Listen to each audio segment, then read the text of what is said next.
프로젝트 범위 관리 첫 번째 프로세스는 프로젝트 범위 관리 중에서 범위 관리를 계획하는 범위 관리 계획 수립 프로세스입니다. 자, 프로젝트 모든 그 지식 분야에서 보면은 대부분 첫 번째 프로세스를 차지하는 게 바로 관리 계획 수립입니다. 마찬가지로 프로젝트 범위 관리도 첫 번째가 범위 관리 계획 수립이죠. 자, 프로젝트 범위 관리 계획 수립이라는 프로세스, 즉 관리 계획 수립이라는 프로세스가 먼저 항상 나오고요. 그 다음에 이제 필요할 경우 이제 범위 관리에서 요구 사항 수집이라든지 아니면은 범위 정의, 그 다음에 이제 WBS를 만드는 WBS 작성, 그 다음에 이제 범위 통제와 관련 범위 확인이 먼저 들어가겠죠. 확인에다가 이제 통제를 하는 그 순서대로 이렇게 진행이 되는데, 여기서 일반적으로 기획 프로세스로 바로 범위관리 계획 수립부터 WBS 작성까지가 바로 일반적인 이제 범위관리에서 필요로 한 프로세스들인데요. 그럼 나머지 프로세스들과 첫 번째 있는 범위관리 계획 수립 프로세스의 차이점은 뭐냐? 나머지 프로세스들에 해당되는 것들은 실제 범위를 관리하는 프로세스고요. 첫 번째 있는 범위 관리 계획 수립은 범위를 관리하는 방법을 계획하는 프로세스죠. 그래서 실제 범위 관리 계획을 수립하는 프로세스는 별도의 프로세스로서 관리 계획을 수립하는 경우도 있지만은 기존의 조직에서 쓰고 있는 관리 방법을 우리 프로젝트 상황에 맞게 일부 수정해서 관리 계획으로 수립하는 경우, 즉 일부 수정해서 계획을 수립한다라고 보시면 되겠습니다. 그래서 여러분들이 꼭 기억해 두실 거는 뭐냐면 각종 그 지식 분야들에 보면 첫 번째 프로세스가 이 관리 계획을 수립한다라고 이렇게 나와 있는데요. 이 관리 계획은 뭐냐면 실제 관리를 하는 게 아니라 관리하는 방법을 먼저 계획한 다음에 그 나머지 이제 관리를 하겠다라는 거죠. 즉 계획은 어떻게 수립하고 어떻게 통제하고 확인할 것이냐에 대한 방법을 우선 먼저 수립한 다음에 한다고 보시면 됩니다. 그래서 이 프로세스는 기본적으로 보시면은 여기 범위관리 계획서가 이렇게 나와 있고요. 일반적으로 우리가 범위관리 그러면은 제일 먼저 떠오르는 게 바로 뭐냐면 요구사항이에요. 그래서 프로젝트에서 요구되는 경영층이 원하는 또는 고객이 원하는 프로젝트 팀원들 관련된 이해관계자들이 원하는 요구사항을 먼저 파악을 한 다음에 그걸 가지고 이제 범위를 정하게 되는 거죠. 프로젝트 수행해야 될 범위를 적용한 다음에 정의한 다음에 그 다음에 이제 해야 될 업무 자체가 어떤 것인지, 이 범위를 달성하기 위해서 해야 될 업무가 무엇인지를 정의함으로써 이제 상세 계획이 수립한다라고 이렇게 보시면 되겠습니다. 그래서 이 프로세스는 다시 말씀드린 범위관리 계획서와 요구사항 관리 계획서가 수립되는 프로세스라고 이렇게 보시면 됩니다. 그래서 다시 강조하면은 범위관리 계획 수립이라는 프로세스는 범위를 정의하고 확인하고 통제하는 방법을 기술하는 범위관리 계획서를 작성하는 프로세스죠. 그래서 실제 나머지 범위관리 프로세스들을 수행하는 방법을 계획하는 거고, 거기에 필요로 한 산출물은 범위관리 계획서와 요구사항 관리 계획서가 산출물이다. 이렇게 이해를 하시면 되겠습니다. 자, 그러면 우리 그 데이터 흐름도를 한번 보도록 하죠. 이 범위관리 계획을 수립하기 위해서는 기본적으로 뭐 프로젝트 헌장, 품질관리 계획서, 생애주기 기술서, 그 다음에 개발 방식, 그 다음에 기타 기업 환경과 조직 프로세스 자산을 통해서 실제 범위관리 계획서, 요구사항 관리 계획서가 나오는데요. 요거는 이제 어느 부분에 쓰이게 되는지 빨간색으로 이렇게 나와 있는 그런 부분들이 그 연결되어 있는 부분은 이제 추후에 설명을 드리도록 하겠습니다. 먼저 범위관리 계획서를 작성하기 위해서 필요로 하는 첫 번째 인풋은 뭐냐면 프로젝트 차터라고 얘기하는 프로젝트 헌장입니다. 프로젝트 헌장은 프로젝트 목적, 프로젝트 설명, 그다음 프로젝트 주요 과정 및 제약 이런 것들에 대한 설명이 들어가 있을 뿐만 아니라 중요한 건 뭐냐면 프로젝트에서 요구하는 중요한 굵직굵직한 요구사항들이죠. 그래서 상위 요구사항을 얘기를 하는데 이 상위 요구사항, 중요한 요구사항을 판단을 해가지고 자, 우리는 이러한 요구사항을 반영하기 위해서 소위 말해서 범위관리계획을 어떻게 수립할 것인지에 대한 범위관리계획서에 대한 내용과 요구사항 관리계획서에 대한 내용에 대한 관리 수준이나 방법을 어느 정도로 할 것인지를 결정하게 되는 거죠.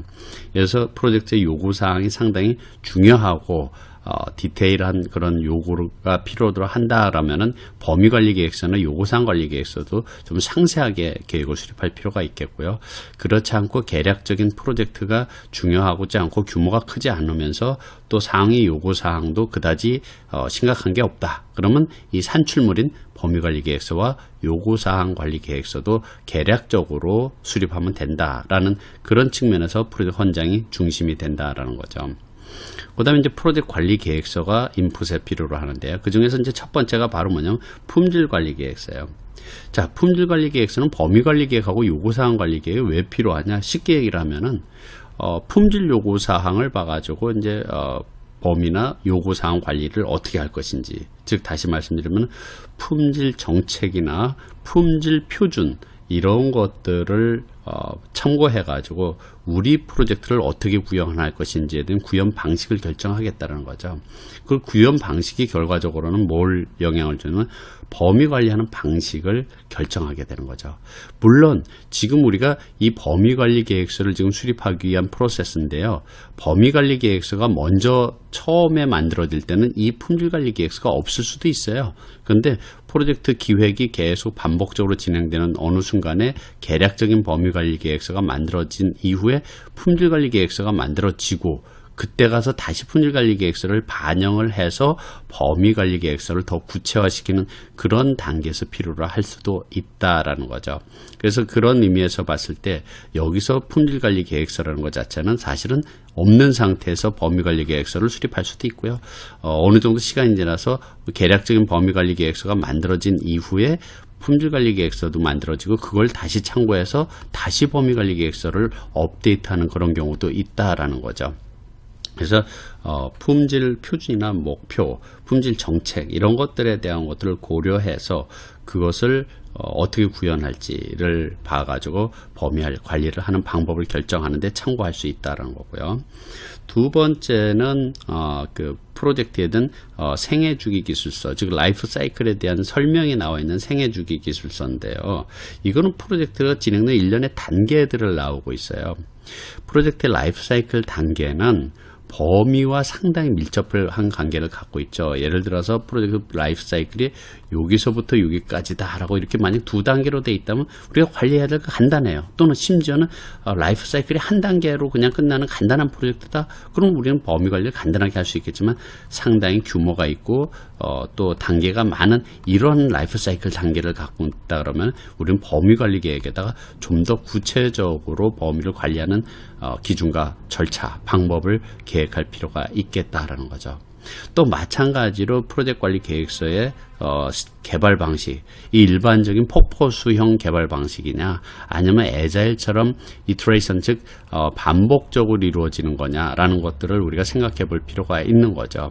그것에 따라서 예를 들어서 범위를 정의한다? 그러면은 매번 이터레이션마다 사실은 계속 새로운 요구사항을 반영을 해서 그 요구사항을 달성하기 위한 계획을 수립하지만은 그렇지 않고서는 일반적인 폭포수형 같은 경우는 초기에 많은 범위들이 이미 결정이 돼 갖고 프로젝트를 진행하는 이런 방법을 쓰기 때문에 범위관리 계획서에 유용하게 참고돼야 될 그런 부분이라고 보면 되겠습니다. 자, 그러면 그 밖에는 뭐 기업 환경력이나 조직 프로세스 자산을 고려해서 한다라는 그런 측면이고요. 그 다음에 이제 산출물로 나오는 범위관리 계획서는 어디에 쓰이는 문서냐? 크게 보면은 범위관리, 프로젝트 범위관리의 나머지 프로세스들이죠.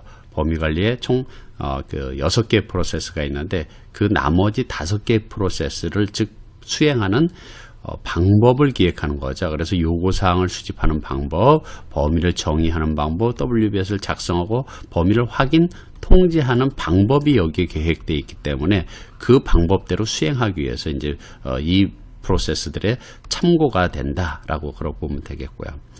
그 다음에 범위를 어떻게 관리해야 될지, WBS는 어떻게 만들지, 범위를 언제 한 번씩 확인을 할지 등등 이런 나름대로의 범위 일정에 대한 개발 방법에 대한 것들이 이제 일정 관리 계획을 수립하는데 참고가 되는 거고요.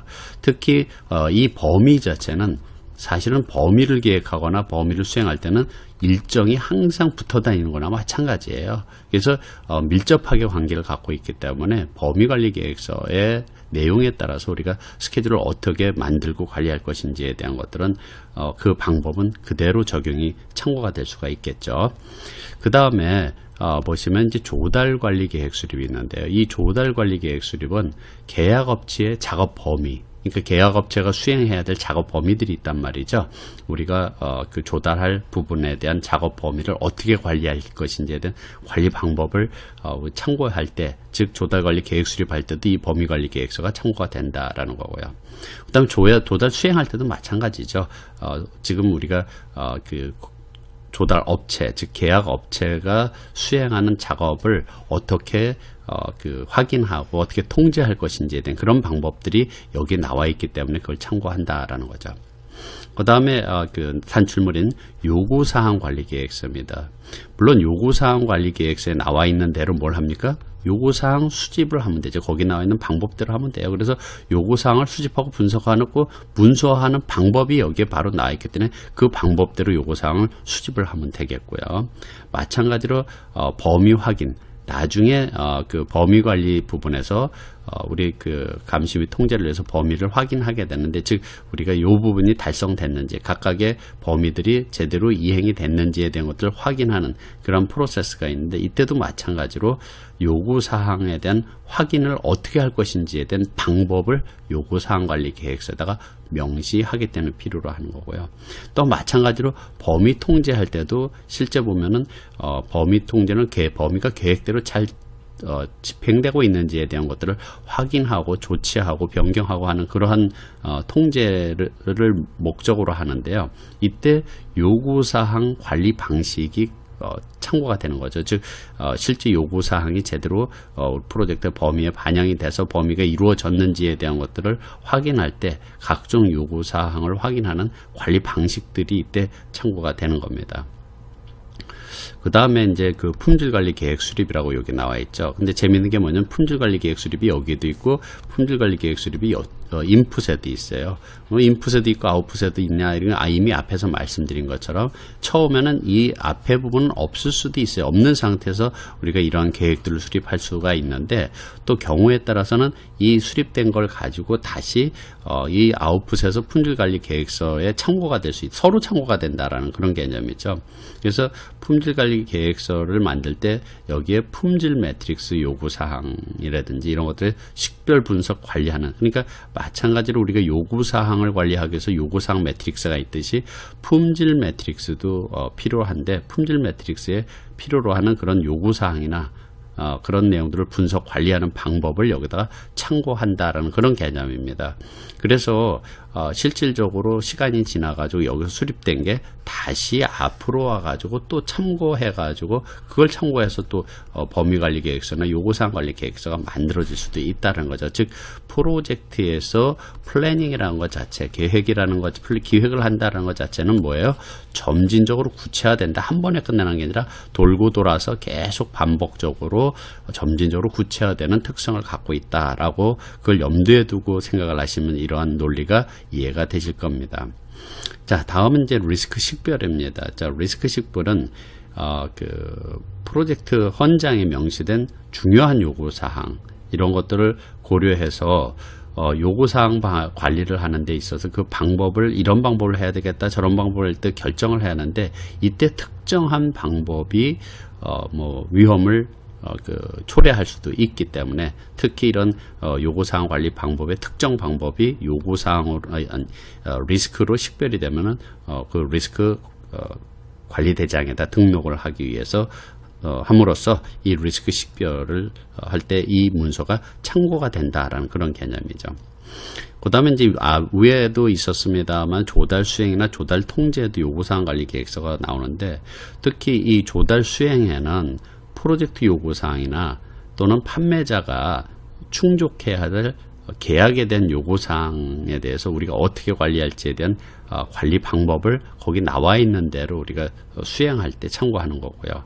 그 다음에 계약업체에 대한 요구사항을 어떻게 분석하고 관리할지에 대한 방법이 요구사항 관리 계획서에 나와 있는다라는 거죠. 그래서 실제 요구사항 관리 계획서에는 판매자가 해야 될 그런 요구사항에 대한 내용들을 분석하고 관리하는 방법, 이런 것들이 있기 때문에 그것을 참고한다라고 보시면 되겠습니다.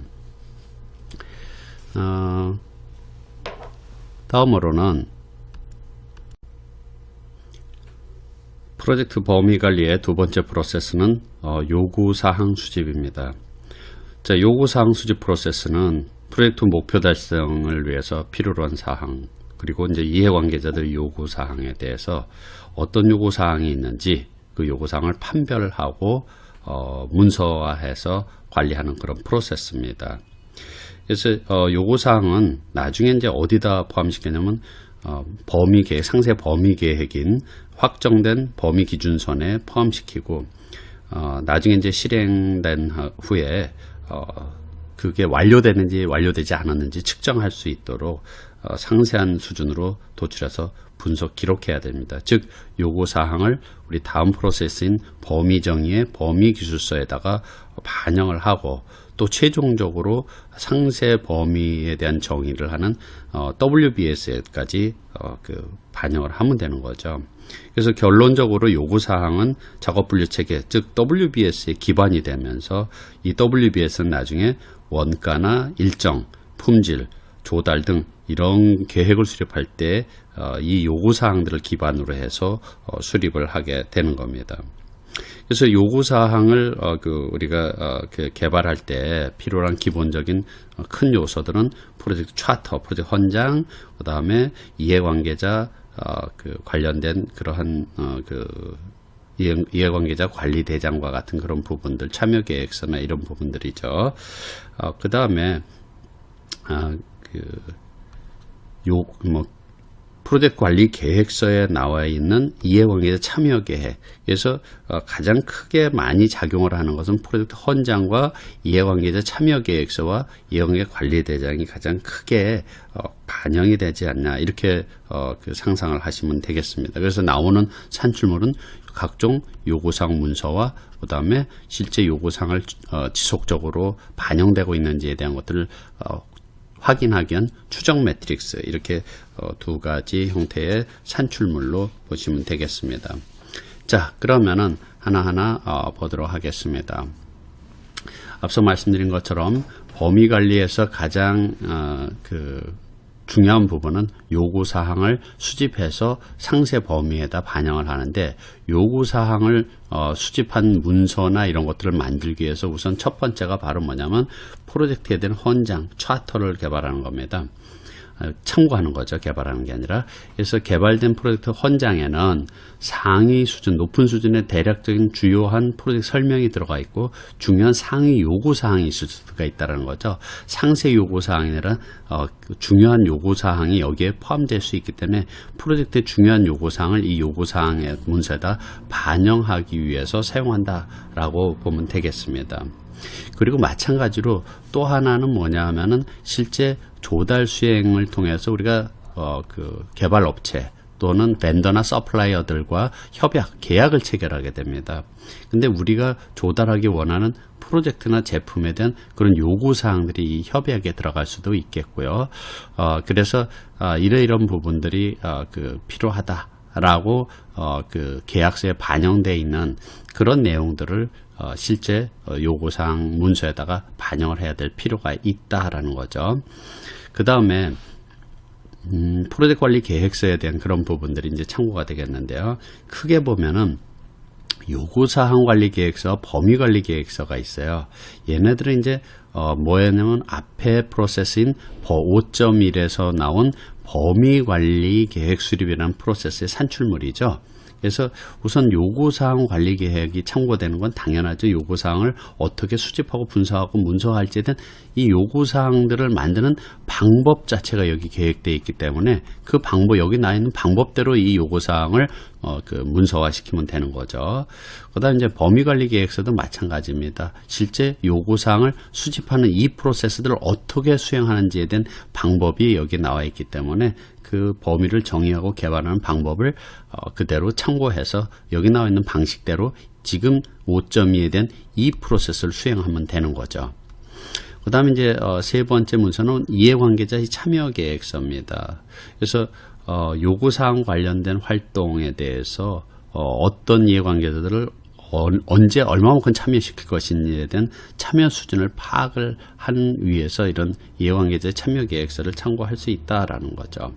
그래서 실제 그 요구사항을 문서화시키고 요구사항 추적 매트릭스를 만드는 과정에서 요구사항 관련된 사람들을 누구로부터 수집할 것이냐, 어떤 사람을 프로젝트가 끌어들일 것이냐, 즉 어떤 사람이 프로젝트에 언제 얼마큼 참여할 것이냐에 대한 걸 봐가지고 해당되는 사람들한테 뭘 해야 돼요? 요구사항을 뭐 인터뷰를 하던 뭐 질의를 하던 간에 그 상황을 봐가지고 요구사항을 수집을 해야 되기 때문에 필요로 한 부분이다라고 보면 되는 거죠. 그 다음에 기타 프로젝트 문서들도 참고해야 되는데 그중에 이제 가정사항 기록부예요. 이해관계자나 그 요구사항에 영향을 주는 중요한 가정사항이 있다 그러면 그 가정사항을 고려해서 우리는 요구사항을 수집해야 될 필요가 있겠고요. 그 다음 교훈관리대장이 있는데요. 이 교훈관리대장은 실제 이제 반복적 방법론일지 적응형을 이용할지에 대한 그런 방법론 사용할 때 요구사항을 어떻게 수집하는지에 대한 기법들을 과거에는 이렇게 했다, 이전엔 이렇게 했다 라는 그런 교훈이 있다 그런 걸 참고해야 될 필요가 있겠고요. 그 다음에 실제 가장 중요한 거는 요구사항을 수집한다는 것은 프로젝트에서 관련된 이해관계자들의 요구사항을 그 여러 가지 방법에 의해서 파악을 해야 되기 때문에 그래서 이해관계자 관리대장에 나와 있는 그 사람들로부터 요구사항을 수집해야 되고 이해관계자 관리대장에는 그들의 기대와 요구까지도 나와 있는 경우가 있기 때문에 그런 것을 우리가 참고한다라는 그런 개념이 되겠죠. 그 밖에 이제 프로젝트에서는 제품 및 프로젝트에 대한 요구사항뿐만 아니라 비즈니스적인 요구사항도 있어요. 그래서 사업적인 요구사항, 즉 예를 들어서 사업에 대한 필요성, 당위성을 유발하는 그러한 요구사항이 있는데 이 비즈니스 요구사항의 충족 기준이 여기 나와 있고 그 내용이 이제 설명이 있기 때문에 그것을 참고해서 요구사항에다 반영한다라고 이렇게 이해를 하시면 되겠습니다. 자, 그러면은 실제 이 그 요구사항 문서는 실제 프로젝트에서 어디다가 쓰이는지에 대한 것들을 한번 보도록 하죠. 우선 첫 번째는 뭐냐면 프로젝트 종료 및 단계 종료에 쓰인다라는 거죠. 즉 이 요구사항들을 제대로 이루어졌는지에 대한 범위 준수 여부를 입증할 때 나중에 이런 부분이 우리가 요구사항이었는데 제대로 됐구나 안 됐구나를 나중에 프로젝트를 끝날 때 또는 단계를 끝날 때 우리가 검증하기 위한 용도로 쓰겠다라는 거고요. 두 번째는 범위 정의. 즉, 그 범위 정의를 통해서 나오는 산출물은 프로젝트 범위 기술서입니다. 범위 기술서는 프로젝트에 대한 전반적인 내용을 기술하고 있는데 거기에다가 이제 프로젝트에 대한 설명 또는 제품에 대한 설명 등등 이런 것들을 우리가 프로젝트 전반적인 내용을 정의할 때 이 프로젝트 범위에 이러한 그 요구사항들이 통합이 돼서 만들어져야지 되겠다라는 거죠. 그 다음에 이제 실제 가장 많이 적용되는 게 프로젝트 상세 범위 계획인 WBS 작성이죠. WBS 작성할 때는 그런 각각의 개별 요구사항이 프로젝트의 요구사항을 충족시키는지에 대한 것들을 반영을 하기 위한 거죠. 그래서 요구사항 문서에 나와 있는 걸 그대로 반영을 해서 우리 상세 범위를 정하는 WBS 작성할 땐 당연히 필요한 그런 부분들이죠. 자, 그 다음에 이제 범위 확인 그랬는데요.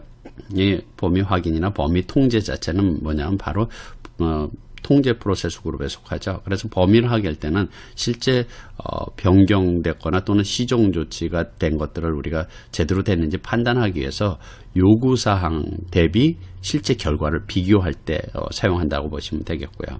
그 다음에 범위 통제는 프로젝트의 범위나 제품 범위 대비 실제 달성한 범위에 대한 편차가 있는지 차이가 있는지를 확인해 갖고 뭐 시정 조치나 변경을 하기 위한 그러한 결정을 할 때 쓴다라고 보시면 되겠죠.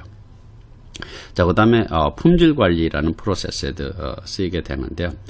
품질 관리는 프로젝트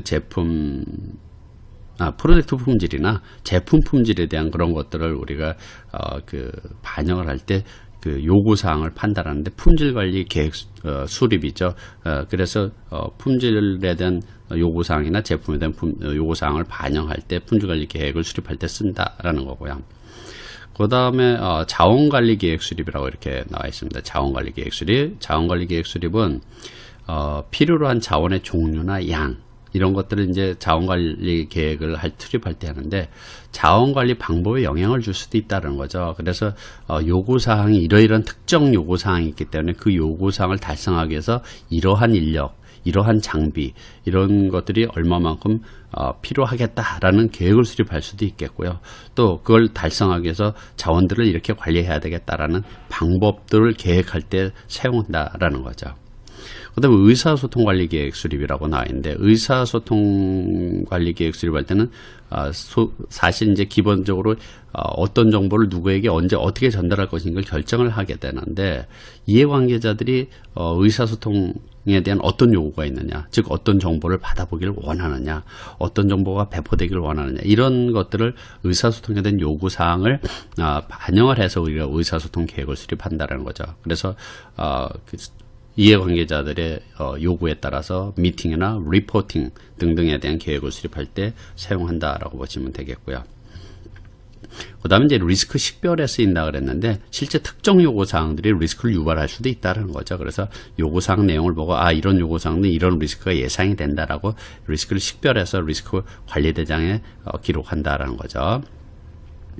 그 다음에 이제 조달 관리 계획 수립이라든지 아니면 조달 수행이라든지 조달 통제 관련된 이러한 프로세스들은 기본적으로 판매자가 셀러나 벤더들이 즉 서플라이어들이 충족할 기술적인 요구사항이라든지 또는 안전 요구사항, 뭐 보안, 허가 등의 계약상의 요구사항을 그들이 이행을 하고 달성을 해야 되기 때문에 요구사항에 나와 있는 조달과 관련된 그런 요구사항들을 우리가 참고한다라는 거죠. 그 다음에 이해관계자 식별이라고 나와 있는데 사실은 이제 이해관계자 식별을 하게 되면 뭐가 나오냐면 이해관계자들의 목록에 이해관계자 관리대장이 나와요. 그래서 이 이해관계자 식별은 잠재적인 이해관계자들에 대한 정보가 나와 있기 때문에 이러이러한 사람들은 여기 요구사항에서 이 요구사항을 요구하는 그러한 대상자가 누군지 이런 걸 파악을 해서 이런 사람들 이해관계자가 있겠구나라는 이해관계자 목록을 만들 때 이 각종 요구사항을 참고로 할 수도 있다라는 거죠. 그래서 잠재적인 이해관계자의 정보가 될 수도 있다라는 거죠. 자, 다음은 요구사항 추적 매트릭스가 나와 있는데요. 지속적으로 이러이러한 요구사항들이 프로젝트에서 어떻게 반영이 되고 이행되고 있는지에 대한 것들 매트릭스를 통해서 체크를 해봐야지 됩니다.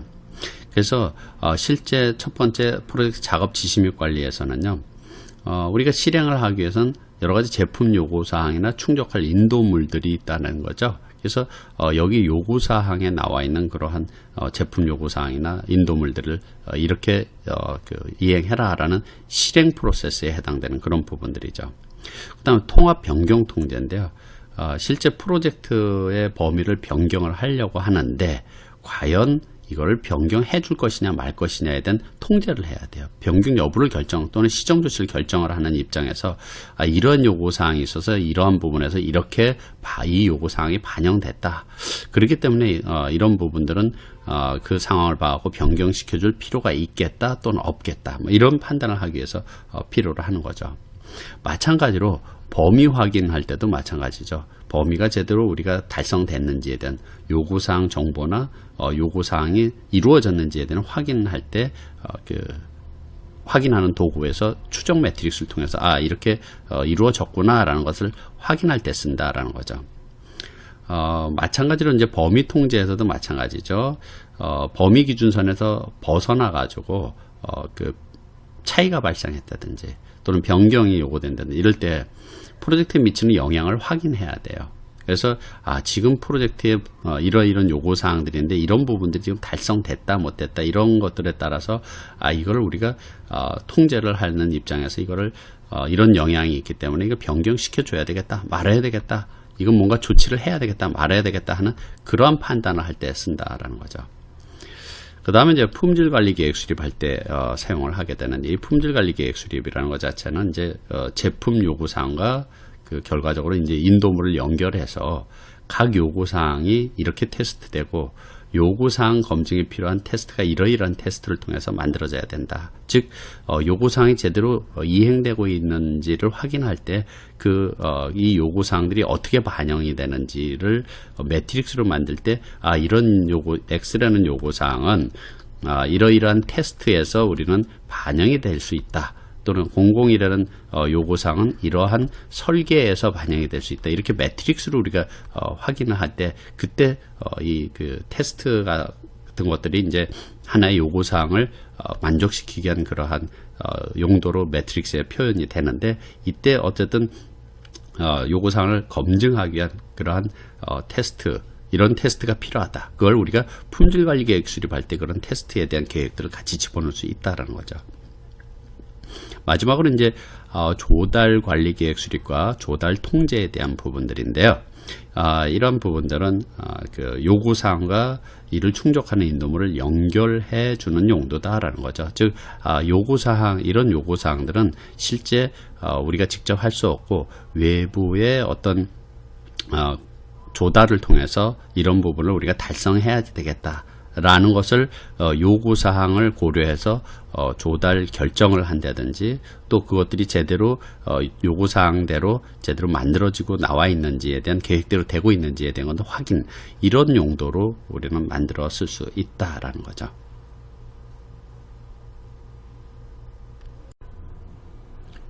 프로젝트 범위 관리의 세 번째 프로세스는 범위 정의입니다. 범위 정의는 프로젝트와 제품에 대한 상세한 설명을 개발하는 프로세스인데요. 이 프로세스에서는 제품에 대한 범위 또는 결과물에 대한 범위에 대한 것들을 정하고 또 그 제품이나 결과물에 대한 인수 기준을 설명을 하는 거죠. 그래서 앞에서 나왔던 요구사항 수집 프로세스에 확인된 요구사항을 가지고 이 범위 정의 프로세스를 통해서 그 요구사항들을 선별하는 거죠. 그 선별한 다음에 그 중요한 요구사항을 반영을 해서 프로젝트와 제품에 대한 상세한 기술서, 그 내용을 설명하는 기술서를 개발하는 프로세스인데요. 즉 다시 얘기하면은 여기에 산출물인 범위 기술서가 바로 그 내용이라고 볼 수 있겠습니다. 자, 그러면은 이 내용들을 잠깐 정리를 해보면은요. 우선 우리는 맨 처음에 이제 프로젝트를 공식적으로 승인하는 프로젝트 헌장, 프로젝트 차터라는 게 만들어졌죠. 그러면 그 프로젝트 차터를 근거로 해가지고 뭘 하냐면 지금 이 프로세스인 범위 정의를 하게 됩니다. 범위 정의. 그러면 제품이나 프로젝트에 대한 설명이 완성이 되는데 이 과정에서 중간에 우리는 요구사항을 수집하게 되는 거죠. 그래서 요구사항을 수집해 가지고 그 요구사항 수집할 때는 우리 지난번에 배웠던 것처럼 프로젝트 헌장을 근거로 해서 참고해 갖고 요구사항을 수집하고 그것을 반영을 해서 제품이나 프로젝트에 대한 내용을 정의하게 되는 거죠. 그래서 프로젝트에 대한 설명, 제품에 대한 설명이 들어가죠. 그러면 프로젝트에 대한 설명이나 제품에 대한 설명이 만들어지면 그걸 수행하기 위해서는 구체적인 이제 범위인 WBS, Work Breakdown Structure가 상세하게 만들어지게 되는 거죠. 그 WBS를 가지고 뭘 하느냐? 프로젝트 매니지먼트 플랜, 즉 프로젝트 관리 계획을 개발하게 되는 거죠. 그래서 그 과정에서 물론 범위 정의가 그대로 참고되기도 하지만은 일반적인 순서는 제품과 프로젝트에 대한 설명이 들어가 있는 범위 정의를 근거로 해서 상세 범위를 계획을 하고 그 상세 범위를 근거로 해서 프로젝트 관리 계획을 개발하는 게 가장 일반적인 그러한 내용이라고 볼 수 있겠습니다. 자, 그러면 여기서 산출물은 뭐예요? 프로젝트 범위 기술서가 산출물이죠. 자, 프로젝트 범위 기술서는 제품에 대한 설명, 즉 인도물에 대한 내용, 그리고 인수 기준, 그리고 주요 가정 및 제약 조건 이런 것들이 들어가 있죠. 자, 그러면 이 범위 기술서를 만들기 위해서 어떤 문서들이 참고돼야 되는지 한번 보도록 하죠. 먼저 인풋에 보면은 프로젝트 차터가 들어 있어요. 프로젝트 차터는 이미 프로젝트에 대한 제품에 대한 설명이 들어가 있고, 그러나 상위 레벨의 요구사항이 들어가 있죠. 그래서 이 프로젝트 전반적인 요구사항을 근거로 해서 우리는 뭘 하느냐? 범위 기술서를 만들 수 있겠다라는 거고요. 그 다음에 나와 있는 게 이제 프로젝트 관리 계획서 중에서 범위 관리 계획서. 범위 관리 계획의 첫 번째 그 프로세스가 이제 범위 관리 계획서인데, 여기에는 범위를 정의하는 방법 자체가 여기 이제 그 계획돼 있지, 여기 나와 있는 방법대로 이제 범위 정의를 하면 되겠죠. 그 다음에 이제 프로젝트 문서들이 참고가 돼야 되는데, 우선 프로젝트 문서 중에서 첫 번째가 이제 가정사항 기록부예요. 그러니까 프로젝트의 주요 가정사항이 있다 그러면은, 특히 가정이나 제약사항이 있다 그러면은 그런 것들이 범위에 영향을 줄 수 있기 때문에 이러이러한 가정이나 혹은 이러한 제약 조건이 있으니까 거기에 맞춰서 우리는 프로젝트의 제품이나 인도물을 이렇게 이 정도 수준으로 만들어야 되겠다라는 그러한 가정 및 제약 조건을 참고를 해야지 되겠죠. 그 다음에 이제 요구사항 문서가 나와 있습니다. 요구사항 문서. 요구사항 문서는 당연히 프로젝트에서 요구사항들이 이제 기술되어 있는데, 그 요구사항들 중에서 이제 중요한 내용들을 선별해서 프로젝트에 대한 내용으로 반영을 하는 거죠. 그래서 범위 정의 동안에 요구사항에 대한 선별된 내용들을 반영을 해서 어떤 제품, 어떤 인도물을 만들어낼 것인지에 대한 내용들을 기술하는 범위 기술서가 만들어지게 되는 거죠. 자, 세 번째는 리스크 관리 대장입니다. 리스크 관리 대장은 프로젝트나 제품에 대한 범위를 그 변경을 초래하는 대응 전략 같은 게 있다 그러면 우리가 참고할 수가 있어요. 예를 들어서 우리가 처음에 프로젝트 초기에 범위 기술서를 만들 때는 이런 문서들이 없을 수가 있지만은, 프로젝트 계획을 점진적으로 구체화하는 과정에서 이미 식별된 리스크가 있는데, 그 식별된 리스크에 대해서 이렇게 대응을 해야 되겠다. 그러면 그 대응 자체가 범위에 영향을 줄 수도 있다는 거죠. 그래서 이런 리스크가 있는데 그 리스크에 대한 그 경우, 이런 범위에서 이 범위의 일쪽 부분은 특별하게 리스크를 유발할 수 있겠다. 그러면 대응 방안으로서 우리는 이 부분을 제외시키고 프로젝트를 계획할 수도 있다라는 거죠. 그래서 그런 의미에서 그 리스크 관리 대응에 나와 있는 리스크에 대한 대응 계획 자체가 범위 정의에 영향을 줄 수 있다라는 거죠. 자, 이렇게 해서 이 참고된 문서들을 가지고 우리는 뭘 하느냐면 이제 프로젝트에 대한 그 범위 기술서가 만들어지는데, 이런 것들은 지금 어디에 쓰이는지 한번 보도록 하겠습니다. 우선 다른 프로세스에 이렇게 사용이 되는 걸로 이렇게 쭉 나오고 있는데, 크게 보면 이 밑에 보면 가로 열고 범위 기준선이라고 돼 있어요. 근데 범위 기준선 안에는 확정 승인된 범위 기술서, 그 다음에 확정 승인된 WBS, 그 다음에 확정 승인된 WBS 딕셔너리, 이렇게 세 가지가 범위 기준선에 해당되는 부분들이죠. 이 세 가지가. 그런데 그래서 범위 기준선 안에서는 이 확정된 범위 기술서가 포함이 됐는데, 어떤 프로세스의 인풋에는 이렇게 범위 기술서라고 이렇게 구체적으로 명시된 경우가 있고요. 어떤 프로세스들에는 그냥 포괄적으로 이렇게 범위 기준선이라고 이렇게 표현되는 경우도 있기 때문에 그거를 구분해서 표현을 한 겁니다. 자, 그럼 기본적으로 이 범위 기술서, 즉 범위 기준선에 포함되는 이 범위 기술서가 다른 프로세스에 어떻게 쓰이는지, 왜 쓰이는지 이런 것을 생각을 해 봤을 때, 크게 보면은 범위기술서에는 제품에 대한 설명이 들어가 있어요. 또는 인도물에 대한 설명이 들어가 있기 때문에 그게 다른 프로세스에 크게 참고 자료로 쓰일 수가 있겠고요. 또는 주요 가정이나 제약 조건이 들어가 있을 수가 있기 때문에 이 주요 가정 및 제약 조건들이 다른 프로세스의 인풋으로 또 유용하게 쓰일 수 있다라는 거죠. 자, 그래서 한번 보도록 하죠. 우선 그 WBS 작성 그랬습니다. 이 WBS 작성을 필요한 것은 당연히 범위기술서에 나와 있는 이런 프로젝트의 전반적인 제품과 프로젝트의 설명을 근거로 해서 상세 WBS를 만드는 것은 당연한 얘기죠. 즉 프로젝트에 어떤 내용이 포함될 것인지, 프로젝트에 어떤 내용이 제외될 것인지에 대한 것들을 근거로 해서 WBS를 만들게 되는 거죠. WBS는 상세 범위를 정의한 내용이라고 볼 수 있겠죠. 자, 그 다음에 이제 두 번째가 원가 산정에 대한 그런 부분들인데요.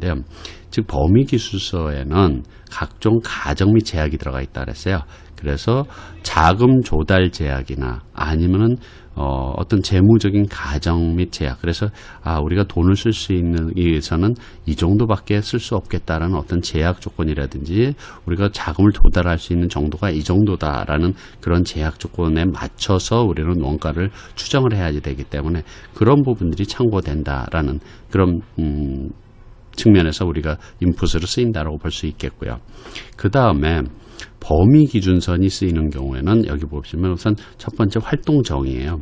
활동정의는 우리가 스케줄을 만들기 위한 액티비티 리스트를 만드는 건데 실제 WBS를 상세하게 만들어서 더 구체화시켜서 활동으로 목록으로 만드는 경우도 있겠고요. 여기서 있는 범위기술서에 나와 있는 그런 인도물에 대한 설명이나 가정 및 제약 조건을 고려해 가지고 해야 될 액티비티 리스트를 만든다라는 그런 측면이 되겠습니다. 그 다음에 활동 순서 배열인데요. 활동 순서를 배열하는 것은 물론 작업들의 선후 관계를 정하게 되는데요. 이 제 범위기술서, 제품기준서나 범위기술서에 나와 있는 특히 제품에 대한 설명이 있어요.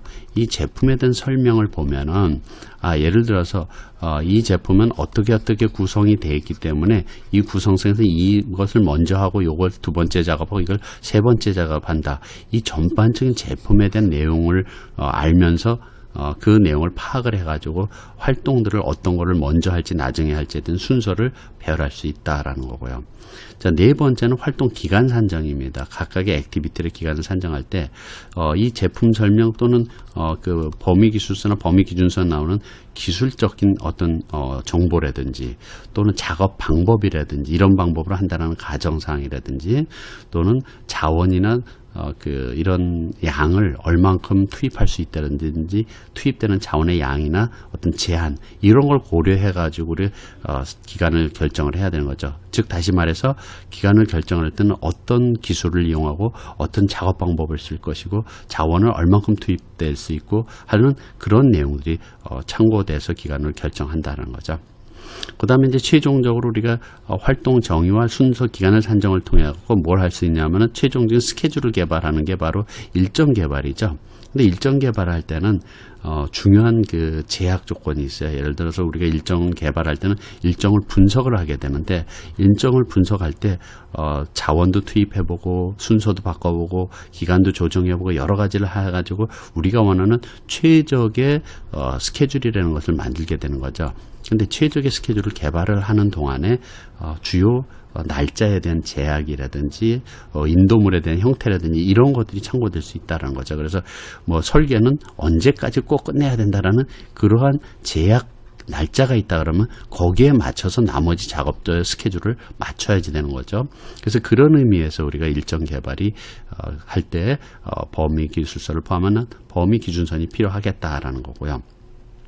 그 다음에 원가 관리에서 우리가 예산을 편성을 하는데 실제 원가 자체를 우리는 산정을 하게 되죠. 원가 산정을 해갖고 이거를 합쳐서 예산으로 책정을 하게 됩니다. 근데 이때도 마찬가지죠. 우리가 프로젝트의 주요 인도물이나 주요 가정 제약을 포함해가지고 그런 제약에 맞춰서 예산을 편성을 한다든지 그런 가정사항을 고려해서 그런 제품을 인도물을 고려해서 예산을 편성하는 게 일반적인 방법이기 때문에 그런 의미에서 우리가 필요로 한다라는 거죠. 또한 마지막으로 품질관리 계획 수립하는데도 범위기준선이 필요한데 그 이유는 뭐냐면요. 이 범위기준선 특히 범위기술서에는 인도물에 대한 설명이나 인수기준이 들어가 있다 그랬습니다. 그래서 품질 심사를 받아야 될 인도물이 어떤 것들이 있는지에 대한 것들을 우리가 확인한다든지 그런 걸 어떻게 심사할 것인지에 대한 심사 기준이라든지 그걸 고려해서 품질관리 계획을 수립한다는 거죠. 그래서 심사나 품질 심사를 받을 내용 또는 품질 심사에 대한 기준이 될 수 있는 것들이 범위기술서에 포함될 수 있겠다라고 보면 되겠습니다. 자, 그러면은 범위관리의 네 번째 프로세스는 작업 분류 체계 작성, 즉 WBS에 대한 작성이죠. 그래서 Work Breakdown Structure에 대한 내용들이죠. 자, 작업 분류 체계 작성, WBS 작성은 프로젝트 인도물, 그 다음에 프로젝트 작업, 그것을 관리하기 편리한 요소로 세분화하는 거죠. 그래서 우리 프로젝트 해야 될 일들을 범위를 이렇게 상세하게 쪼개고 또 그것을 또 상세하게 쪼개고 하는 방식으로 관리하기 좋은 이 요소들로 세분화하는 일을 하게 됩니다. 여기서 관리하기 좋은 요소들로 편리한 요소들로 세분화한다는 것 자체는 요 하나하나의 세분화된 덩어리들을 가지고 정확한 계획 수립이 가능하게 만든다든지 아니면 이 하나만 가지고 계획을 수행할 수도 있어야 되겠고 또 이 하나의 요소만을 가지고 작업 성과가 어떻게 되고 있는지에 대한 성과를 컨트롤할 수 있는 그런 것들을 우리는 관리 가능하다라고 이렇게 표현을 하고 있는 거죠.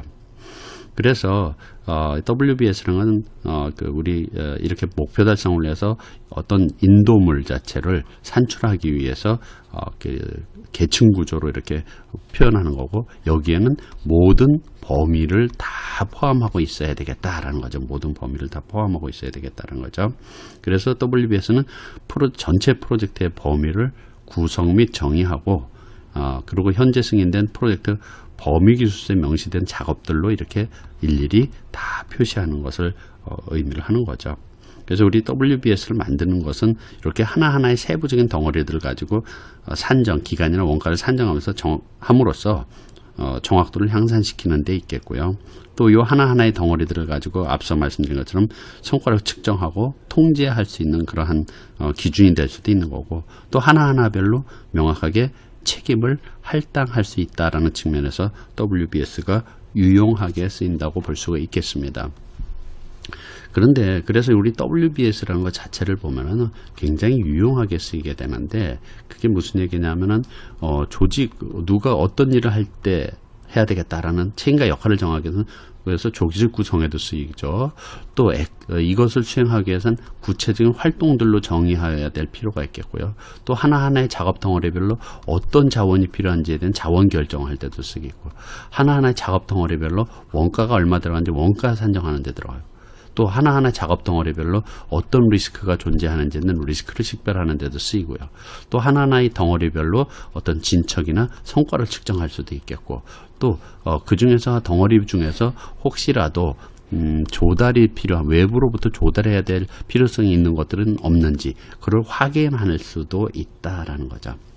자, 그러면은 어쨌든 그 WBS 작성이라는 프로세스를 통해서 나오는 것은 범위기준선이죠. 그래서 물론 범위기술서도 확정이 되고 그 다음에 확정된 범위기술서와 그 다음에 WBS 그 다음에 WBS에 대한 사전, 딕셔너리 이런 것들이 확정이 되면 그걸 모두 우리는 범위기준선이라고 얘기를 하죠. 그래서 WBS 작성 프로세스를 통해서 이런 것들이 모두 승인 확정된다고 볼 수 있는데요. 자, 그러면은 이 프로세스를 하기 위해서는 우선 첫 번째 범위관리 계획서가 필요하다. 즉 범위관리 계획서는 범위를 관리하는 방법이 계획되어 있으니까요. 이 WBS를 작성하는 방법도 여기 계획된 그 방법대로 수행을 하면 되겠다. 그래서 필요한 문서가 되는 거고요. 그 다음에 앞서서 우리가 나왔던 프로젝트 범위기술서에는 수행할 작업들, 그 다음에 프로젝트 제외될 작업, 인수기준 이런 것들이 나와 있어요. 그래서 해야 될 작업들에 대한 전반적인 내용을 좀 더 세분화하는 노력을 하게 되는 거고 여기서 이제 범위기술서를 우리가 확정을 하게 되는 거죠.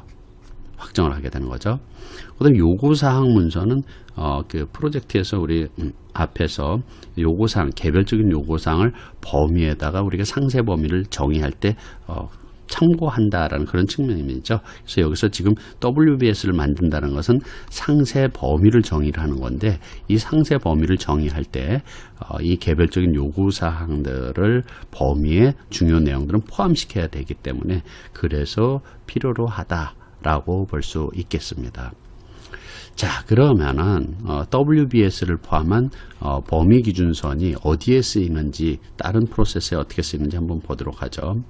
WBS를 이렇게 만들게 되면 WBS의 최고 하위 레벨인 워크 패키지 레벨, 이런 것들은 산출물, 인도물 중심으로 만들어지는데, 그걸 구체적으로 이 산출물 또는 인도물들을 만들기에 구체적인 액티비티, 활동들이 뭐가 있는지에 대한 것들을 더 세분화시키는 노력을 하게 되는 거죠. 그걸 가지고 우리는 뭘 만들어요? 스케줄 액티비티를 통해서 그 스케줄을 만들기 위한 액티비티들로 리스트를 만드는 거죠. 그래서 WBS는 산출물 중심이라 그러면은 그것을 산출물을 만들기 위한 구체적인 활동들을 우리는 정의해서 그걸 가지고 스케줄을 만들기 위한 기본 요소죠. 그 다음에 활동 순서 배열이라고 얘기를 했는데, 이거는 이 WBS 이 각각의 각각의 요소들과의 관계라든지, 아니면 또 범위 기준선에 들어있는 범위 기술서에 나와 있는 주요 그 가정 및 제약 조건에 의해서 또는 제품 설명에 의해서 어떤 작업을 먼저 해야 되는지 나중에 해야 되는지 결정한다라고 앞서서 말씀드렸어요. 그래서 요 작업들과의 관계도 있을 수가 있겠고, 또 전체적인 제품에 대한 설명이 있으면 우리가 이런 제품을 개발할 예정이다 그러면 이걸 먼저 하고 요거 두 번째고 요거 세 번째다, 제품에 대한 내용을 알므로써 어떤 작업을 먼저 할지 나중에 할지에 대한 것들도 파악이 할 수가 있다라는 거죠. 그 다음에 활동 기간 산정을 했습니다. 기간선은 앞서서도 나왔습니다만 어떤 기술적인 정보 또는 이런 것들이 이 WBS에 포함된다라는 거죠. 그래서 WBS 하나하나의 요소에 그 작업에 대한 덩어리에 대한 정보들이 나와 있어서 그걸 맞춰서 특히 기술적인 그런 정보들을 고려해서 기간이 얼마 소요될지를 우리가 판단할 때 쓴다라는 거죠.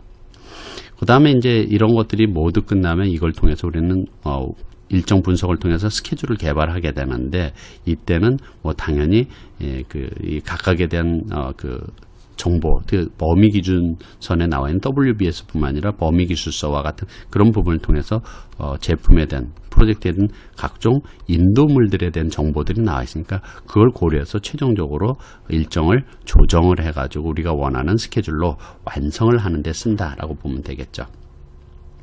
그 다음에 이제 원가 산정이 있습니다. 원가 산정했는데 각각의 작업들별로 얼마의 원가가 소요되는지를 추정을 할 때 특히 범위 기준선에 있는 범위 기술서와 같은 그러한 부분들에 나와 있는 자금 제약이라든지, 또는 얼만큼 우리가 돈을 투입할 수 있는지에 대한 또는 가정이나 제약 조건이라든지, 이러한 부분들이, 또는 인도물, 각각의 WBS의 각각 인도물들 된 인도물들 사이의 어떤 관계라든지 이런 것들을 포함해 갖고 원가를 얼마 들겠구나라는 걸 파악을 할 수 있다라는 거죠. 그리고 거기에 원가에 맞춰서 또는 예산에 맞춰서, 자금 제약에 맞춰서 원가를 우리가 결정을 해야지 되는 거죠. 그 다음에 예산 책정이 있는데, 예산 책정도 마찬가지입니다. 앞에서 이 각각의 우리 그 작업 요소들 사이에 그 구성 관계, 서로 요소들 사이에 인도물과 구성 요소들 사이의 관계에 따라서 예산을 얼마로 우리가 편성을 할지에 대한 것들을 결정하게 되고, 또 마찬가지로 범위 기준선 안에 있는 범위 기술서에 나와 있는 예산에 대한 어떤 제약이라든지 자금 한도를 고려해서 최종 예산을 결정할 때 쓸 수 있다라는 겁니다. 자, 그 다음에 이제 품질 관리 계획 수립이 있는데요. 이건 마찬가지로 앞에서 설명드린 것처럼 품질 심사를 받을 인도물과 심사 기준이 범위 기준선, 특히 그 범위 기술서에 나와 있을 수 있겠고요. 또 각각의 어떤 작업 구성 요소들에 대한 것들도 그런 인도물에 대한 설명이 나와 있기 때문에 그걸 고려할 수 있겠다라는 거죠. 특히 품질과 관련된 심사 기준이 여기에 반영이 될 수 있겠다라는 거죠. 그 다음에 리스크 식별. 우리가 리스크를 식별하는 방법은 여러 가지가 있습니다만, 이렇게 WBS를 만들어 가지고요. 이 WBS에서 자, 이 하나의 작업에는 어떤 리스크가 있을까? 이 작업 덩어리는 어떤 리스크가 예상될까? 이런 것들을 파악할 때 쓸 수 있기 때문에 리스크 식별에 유용하게 쓰는 거고요. WBS뿐만 아니라 그 프로젝트에서의 범위기술서에도 주요 가정이 들어있는데 가정사항들이 잘못되면은 그게 바로 리스크가 될 수 있기 때문에 그래서 그 가정사항을 근거로 범위기술서에 있는 가정사항을 근거로 리스크를 찾아내는 그런 노력도 할 수 있겠다라는 거죠. 자, 마지막으로 조달관리 계획을 수립하는데 이때는 조달해야 될 내용, 즉 프로젝트 동안에 어떤 부분을 우리가 조달을 할 것인지에 대한 것들 결정을 해야지 돼요. 이때 WBS가 유용하게 쓰이는 거죠. 그래서 각각의 작업 덩어리들을 이렇게 분석을 해봐고 우리가 직접 수행해야 될 작업, 어떤 것은 외부로부터 외주를 통해서 해야 될 작업, 이거는 어떤 것들을 외부로부터 조달해야 되겠다 등등 이런 걸 파악할 때 하나하나의 작업 덩어리들을 파악을 하고 검토를 하는 그런 방법을 쓸 수 있겠다라는 거죠.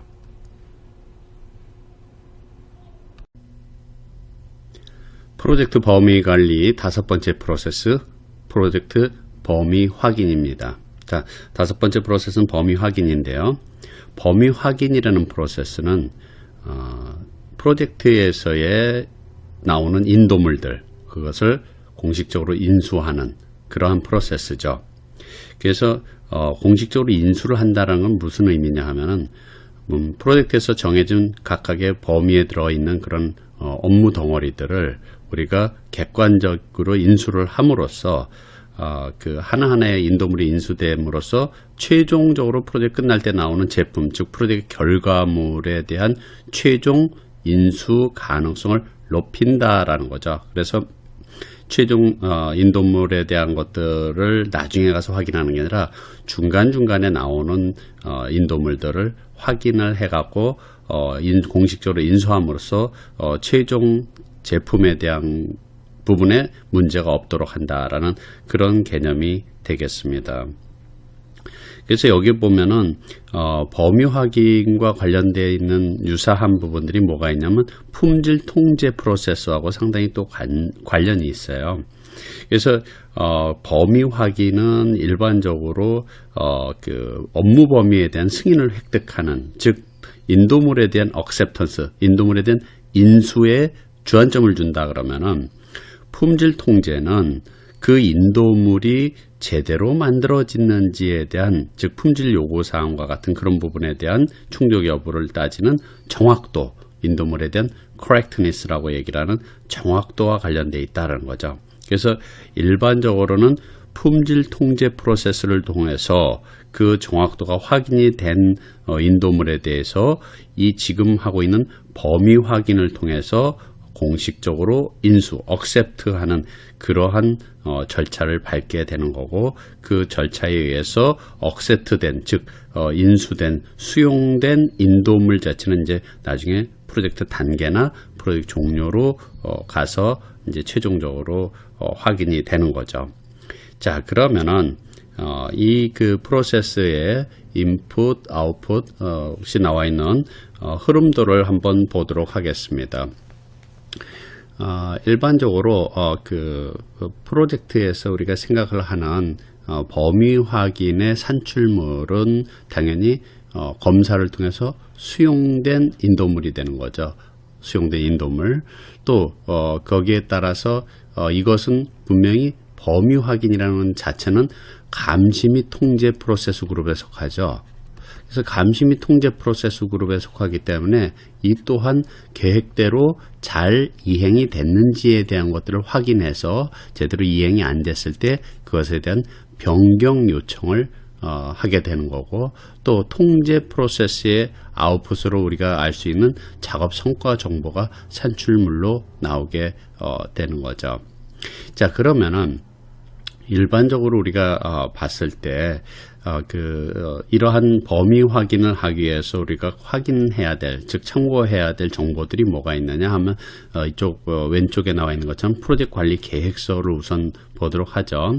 프로젝트 관리 계획서 안에 있는 범위 관리 계획서는 당연히 범위를 관리하는 방법을 계획한 거죠. 그래서 여기서는 어떻게 인수할 것인지에 대한 인수 방법이 여기 나와 있기 때문에 그 방법에 따라서 하면 되겠고요.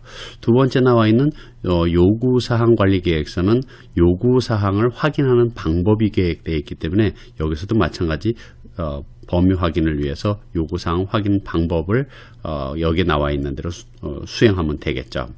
그런데 일반적으로 봤을 때 통제에서는 항상 뭐가 나오냐면은 계획 대비 실적, 즉 계획대로 잘 진행되고 있는지에 대한 계획 대비, 그 다음에 실적 액추얼이라고 얘기를 하는 실적을 비교를 해가지고 이것에 대한 차이가 있는지 없는지, 계획대로 잘 되고 있는지를 확인을 해서 계획대로 잘 됐다 그런 문제가 없지만 잘 안 되고 있을 때 뭔가 조치를 하기 위한 그런 용도로 이 프로세스들이 이용이 되는 거죠. 그런 의미에서 봤을 때 여기 나와 있는 이 범위 기준선이라는 것 자체는 대표적인 플랜에 해당되는 거죠. 계획에 해당되는 거고요. 그 밑에 나와 있는 이 작업성과 데이터가 실적이 되는 거죠. 그래서 물론 이 검증된 인도물 자체들도 이제 실적이 되겠죠. 그래서 계획대로 잘 되고 있는지에 대한 것들을 우리가 확인하는 그런 노력이 이제 여기서 필요하게 되는 거죠. 그런 의미에서 범위 기준서는 계획대로 잘 되고 있는지에 대한 것들을 확인하기 위한 기준이 된다. 차이에 대한 기준이 된다라는 그런 문서가 되는 거고요. 자, 그러면은 우리가 일반적으로 봤을 때 프로젝트 작업 지시 및 관리를 통해서 나오는 거는 바로 뭐냐면 이게 실행 프로세스죠. 그렇기 때문에 실행 프로세스 그룹이 했기 때문에 이걸 실행을 통해서 뭐가 나오냐면 인도물이 나오게 됩니다. 그럼 이 인도물은 어디로 가냐면 바로 품질 통제를 통해 가지고 확인, 즉 검증, 제대로 완료가 됐는지에 대한 품질 수준을 만족했는지에 대한 정확도를 확인한 검증된 인도물이 되는 거죠. 그럼 검증된 인도물은 어디로 가느냐? 우리 범위 확인을 통해서 뭐가 되느냐? 수용된 인도물이 되죠. 그래서 검증이라는 것은 영어로 우리가 verify라고 이렇게 표현하죠. verified. 그 다음에 그 수용된 인도물은 최종적으로 accepted 된 그런 딜리버러블이라고 얘기를 하는 거고, 수용된 인도물은 하나하나씩이 모여서 단계나 프로젝트 종류에서 다 모여서 최종 인도물로, 최종 제품으로 확인할 때 사용된다라고 이렇게 상상을 하시면 되겠습니다. 자, 그 다음에 나오는 것은 뭐냐 하면요. 여기 보시면 이제 기타 프로젝트 문서들이 또 참고가 되는데, 교훈관리대장이 있어요. 교훈관리대장은 당연히 프로젝트 초기에 얻은 교훈 사항들을 가지고 우리가 여기서 하고자 하는 인도물 확인에 대한 효과나 효율을 높이기 위해서 그 교훈을 참고한다라는 그런 측면이 되겠고요. 그 다음에 품질보고서가 있는데요. 이 품질보고서는 제품을 최종적으로 인수하기 이전에 품질 관련된 사항들이 제대로 완료됐는지 충족시키는지 등등 품질 관련된 사항을 검토하는 데 쓴다라고 보시면 되겠고요. 그 다음에 요구사항 문서가 있는데요. 이 요구사항 문서는 실제 결과와 우리가 요구했던 그 요구사항을 비교하는 데 쓰는 그러한 문서죠. 그래서 요구대로 제대로 결과를 내고 있는지에 대한 것을 확인하는 거고, 마지막으로 요구사항 추적 매트릭스는 당연히 요구사항과 관련된 정보들을 우리가 참고로 보기 위한 그런 특징이죠.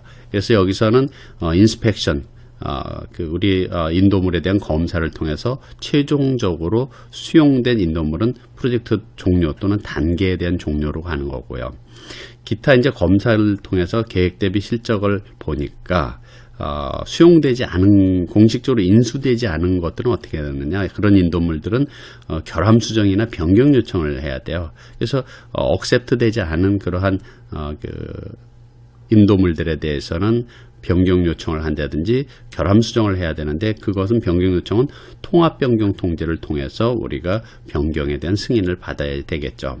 그리고 이제 똑같이 우리 통제에서 나오는 산출물은 당연히 변경 요청과 작업 성과 정보가 있는데요. 작업 성과 정보는 마찬가지로 인수된 인도물에 대한 정보, 또는 인수되지 못한 거절된 인도물에 대한 정보들에 대한 것들이 나와 있는 거죠. 이것은 다시 프로젝트 작업 감시 및 통제를 통해서 뭐가 되느냐?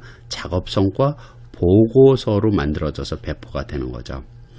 자, 마지막으로 나오는 산출말은 이제 뭐 몇 가지 이제 교훈사항, 우리가 이걸 수행하는 동안에 나왔던 교훈사항, 또 요구사항들은 실제 결과에 따라서 업데이트 시키는 그런 결과를 초래하면 되는 거죠. 자, 범위관리의 마지막 프로세스는 6번째 범위통제 프로세스입니다. 자, 범위통제 프로세스는 우리가 프로젝트나 제품에 대한 범위가 제대로 이루어지고 있는지에 대한 그 상태를 감시하는 거예요. 그리고 우리가 최초에 확정 승인된 범위 기준선에 대한 변경이 요구되면은 그것을 변경을 관리하고 하는 그러한 노력이 필요하겠죠. 그래서 이 프로젝트 범위 통제 프로세스는 우리가 뭐 변경 요청이라든지 시정 조치나 예방 조치 이런 것들이 필요한지를 확인해 갖고 통합 변경 통제 수행 프로세스를 통해서 그게 처리되도록 관리 통제하는 그런 프로세스라고 보시면 됩니다.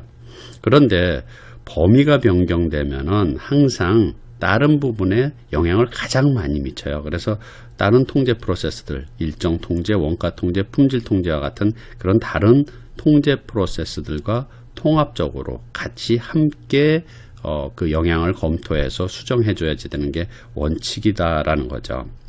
그래서 똑같이 여기서는 이제 범위 통제는 감시 및 통제 프로세스이기 때문에 똑같이 계획 대비 실적에 대한 것들을 이제 보게 되는 거죠. 크게 보면 이제 플랜이라고 얘기를 하는 계획은 범위 기준선과 성과 측정 기준선이 있어요. 그 다음에 이제 실적이라는 것은 여기 당연히 작업 성과 데이터에 대한 것들이고요. 물론 요구사항 문서나 요구사항 수정 매트릭스도 계획에 해당되겠죠. 그래서 계획 대비 실적에 대한 것들에 대해서 차이가 있는지에 대한 것들을 차이를 분석을 하는 거죠. 그래서 계획대로 잘 안 돼서 차이가 있다 그러면 뭔가 변경 요청이나 또는 시정 조치를 포함하는 그 변경 요청을 수행을 하는 이런 것들이 바로 통제에서 해야 될 전형적인 그런 형태라고 볼 수 있겠죠. 그래서 여기 계획이 되는 범위 기준선도 있고 성과 측정 기준선인데 단순한 범위 기준선은 우리가 확정 승인된 WBS 딕셔너리 그리고 범위 기술서가 되겠지만 이제 성과 측정 기준서는 범위 일정 원가를 모두 포함해서 성과를 측정하는 즉 획득 가치 관리를 적용하는 그런 기준선에 해당되는 거고 이 둘은 당연히 기준 대비 실제 결과를 확인할 때 쓴다라고 생각하시면 되겠습니다. 그리고 이제 나머지 기획 프로세스의 나머지 부분들은 뭐냐면은 범위관리 계획서는 당연히 범위를 관리하는 방법, 여기서는 통제 방법이 나와 있겠죠. 또 요구사항 관리 계획서는 요구사항을 관리하는 방법인데 즉 관리 방법에 대한 것들이 여기도 명시가 되겠죠. 그 다음에 기타 변경과 관련된 부분은 변경관리계획서나 형상관리계획서예요. 이 부분들은 변경을 관리하는 일반적인 변경과 형상을 관리하는 그런 방법이 여기 나와 있기 때문에 그 방법과 절차대로 이 범위 통제 프로세스를 수행하면 되겠다라는 측면에서 필요로 한 문서죠. 그 다음에 뭐 교훈관리대장 프로젝트 초기에 우리가 얻은 그 교훈을 가지고 범위 통제를 어떻게 하면 좀 효율적으로 할 수 있을까라는 것을 향상시키기 위한 용도로 쓰게 되는 거고요. 그 다음에 계획에 해당되는 요구사항 문서 같은 경우는 이제 프로젝트의 범위나 제품의 범위에 대한 편차를 확인할 때 이용을 하는 거고 요구사항 추정 매트릭스는 만약에 범위가 변경된다 그러면은 그 요구사항들에 대한 것들이 어떻게 변경돼야 되고 어떻게 만족시켜야 될지 변경이나 이런 차이들이 우리가 이런 요구사항을 만족시키는데 미치는 영향이 어떤 것이 있는지를 파악하는 데 쓴다라는 거죠. 그 다음에 이제 프로젝트 작업 지시 및 관리 또는 기타 실행과 관련된 프로세스에서 나오는 작업성과 데이터들은 당연히 이 통제를 걸쳐 어떻게 돼요? 작업성과 정보가 된다. 앞에서 배운 것들이죠. 그래서 작업성과 데이터는 통제를 통해서 작업성과 정보가 되고 프로젝트 작업 감시 및 통제로 들어가서 작업성과 보고서가 된다라고 이제 앞에서도 여러 차례 나왔던 내용이죠. 그래서 보시면은 작업성과 정보는 뭐예요? 당연히 범위 기준선과 비교를 해가지고 나온 그런 상황을 설명하는 건데 왜 그 차이가 발생했는지에 대한 원인이라든지 이 차이가 어떤 영향을 줄지 이 추세로 되면은 범위의 어떤 상태가 될지에 대한 예측, 이런 것들이 대표적인 작업성과 정보에 해당되는 거고요. 그 다음에 계획대로 잘 되고 있지 않을 때 이제 뭔가 우리가 시정 조치나 변경 요청을 하게 되는 거죠. 그것은 통합 변경 통제를 통해서 승인된 변경 요청이 돼야지 되겠죠. 그리고 이미 통합 변경 통제를 통해서 승인된 그러한 부분들은 프로젝트 관리 계획서로 업데이트 돼야 돼요. 그래서 여기 보면 범위 관리 계획서는 이제 관리 방법이지만 범위 일정 원가, 즉 범위가 변경됨으로써 일정 원가, 기타 성과 측정에 대한 것들에 전반적으로 영향을 미치기 때문에 승인된 변경에 대한 조치가 반영이 돼서 업데이트 돼야지 된다라고 상상을 하시면 되겠습니다.